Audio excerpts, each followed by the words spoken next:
Media మిత్రులకి జై భీమ్. ముఖ్యంగా 30 ఏళ్ళుగా 3 రోజులలో పరిష్కారం కావాల్సిన వర్గీకరణ సమస్యను 30 ఏళ్ళుగా పరిష్కారం కాకుండా ఉండడానికి ప్రధాన కారణము ఏ అధినాయకుడైతే ఉన్నారో ఆ అధినాయకునికి చట్టం ఇట్లా ఏమాత్రం అవగాహన లేకపోవడం.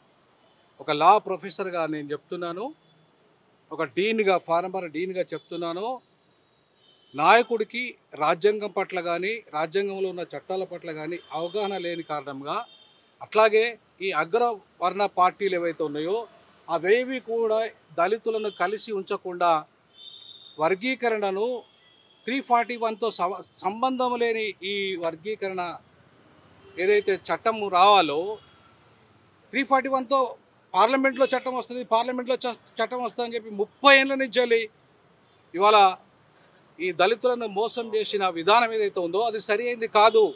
మాలలు, దొంగలు, ద్రోహులు, మనువాదులు అని చెప్పి మాదిగలు తిట్టడం కానీ, లేదంటే మాదిగలు దొంగలని మాలలు తిట్టడం కానీ, లేదంటే ఇంకా ఇతర మోస్ట్ బ్యాక్వర్డ్ ఎస్సీ కులాలను తిట్టడం కానీ ఇది తప్పు. దళితులంతా అంటరాని వాళ్ళుగా ఒక్కటే.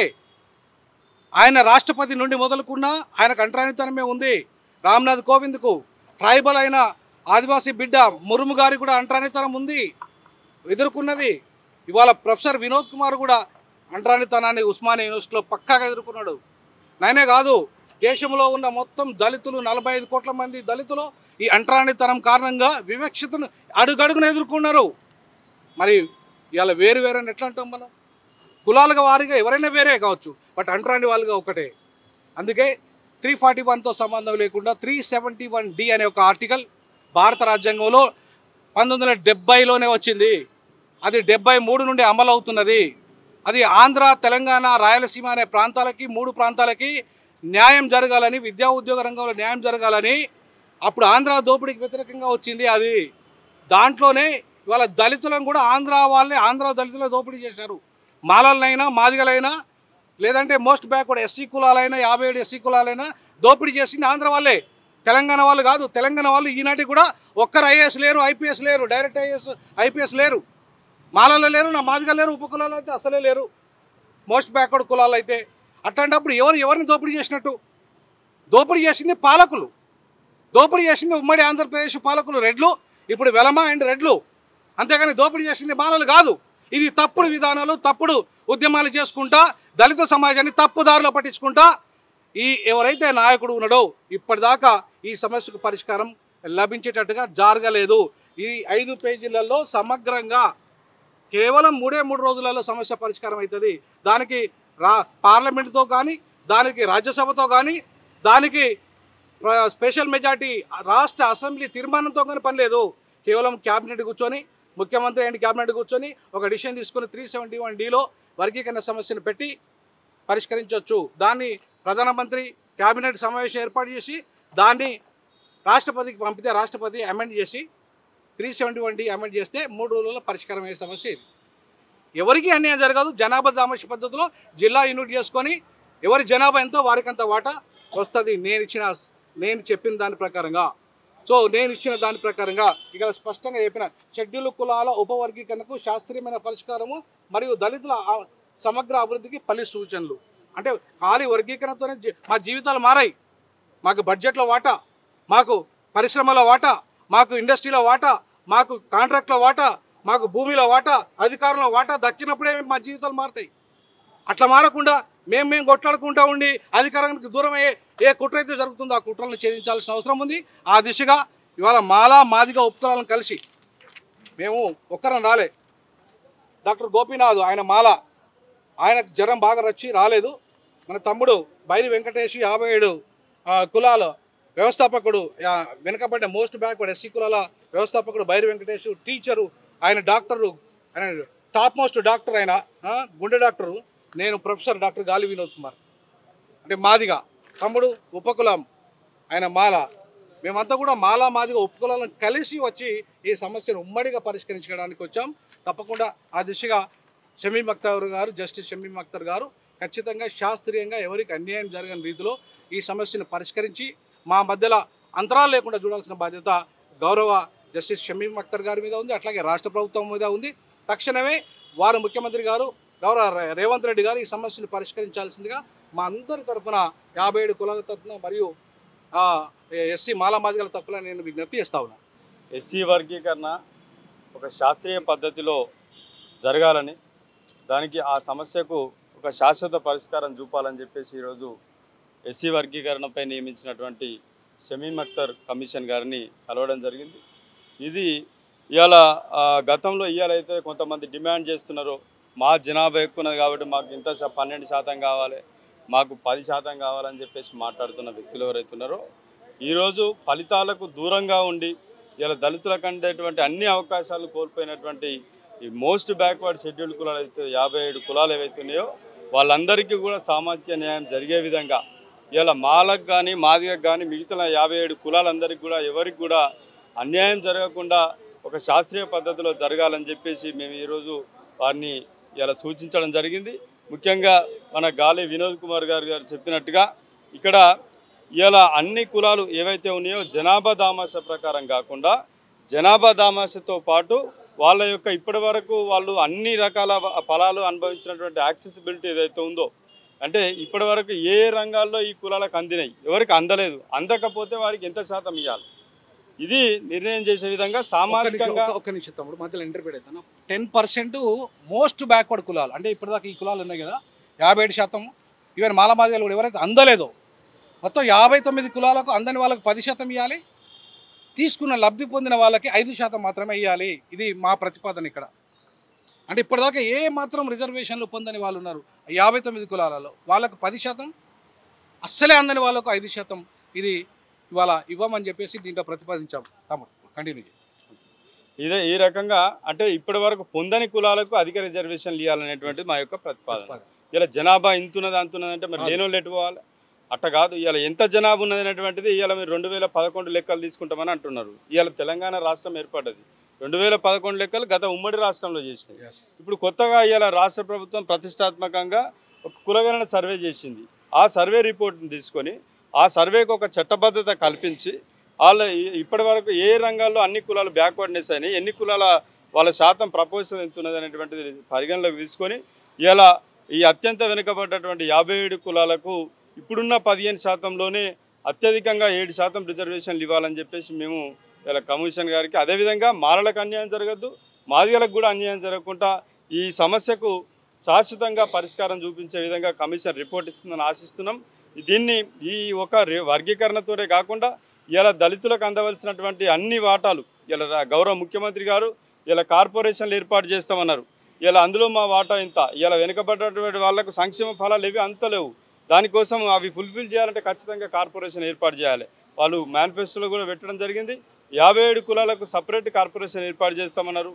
మాదిగలకు కూడా డిఫరెంట్గా మళ్ళా కార్పొరేషన్లు కూడా ఏర్పాటు చేస్తామన్నారు. కాబట్టి ఇట్లా అన్ని వర్గాలకు సామాజిక న్యాయం జరిగే విధంగా అన్ని ఫలాల్లో కూడా ఇవాళ ప్రైవేట్ రంగంలో కూడా రిజర్వేషన్లు అమలు చేస్తామని కాంగ్రెస్ పార్టీ మేనిఫెస్టోలో హామీ ఇచ్చింది.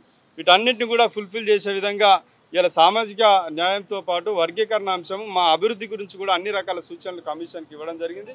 ఈ దిశగా అందరికీ న్యాయం చేస్తారని మేము ఆశిస్తున్నాం. తెలంగాణలో మాదిగలకు న్యాయం జరగాలన్న